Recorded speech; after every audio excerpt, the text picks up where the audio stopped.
All right, so I just want to go over the project proposal assignment so we know that what we're doing. First, you're going to either copy and paste or you'll click on it if it's a link at the time, and we're going to go view this video on YouTube. It's a overview of the tutorial you're going to be completing as your project. So, essentially, for the proposal, what you're going to do is you're going to find the two photos that you're going to use for this project. The first photo is going to be an animal that you think best represents yourself.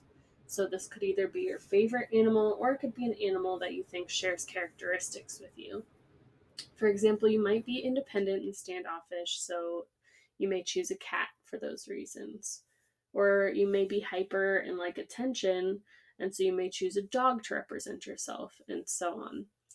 The guy who records the tutorial video chose a fox, so this is the picture that he started out with, and this was his final image, but he'll show you that as you watch it. I recommend, huge tip, to choose a photo of your animal that has a somewhat solid background on it. This is going to make the project a bit easier for you as you're going to have to extend that background to fill the project file. So using a solid color and then blending the line is going to be the easiest way to do it. If you have something else in the background, you're going to have to find a way to extend that and make it look good, which is going to be a bit harder to do. And he doesn't show you how to do that. So when searching for your image, try adding the phrase solid background to the end of your search to accomplish this. So example, cat solid background, dog solid background. So when I search cat solid background, I go to Google Images, then you can see that a bunch of cats with solid backgrounds come up. Another tip when you're searching is I would go to the tools button here and click size and sort by large. That way, the bigger the image file, the easier it is for you guys to work with it. Using a small file is going to make it look really grainy and be hard to work with. So another thing is I might want to stay away from watermarks like these over the image. Otherwise, you're going to have to figure out how to remove them, which is a bit more advanced and something that he's not going to explain to you how to do. So we want to choose something more like,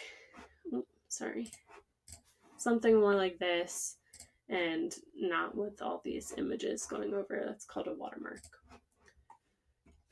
So your second photo is going to be of a hobby that you enjoy. This should be more of a scenic photograph. For example, if you play football, you might choose to use a photo of a football field.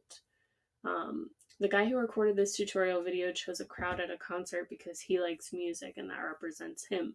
So he chose the crowd at a concert rather than actually choosing some kind of image of like actual bands playing or an album cover. He chose a scenic photo. So we want to stick with scenic photos like that.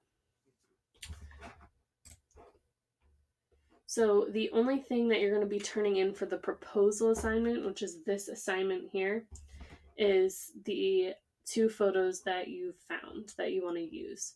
So you're going to attach both of these photos.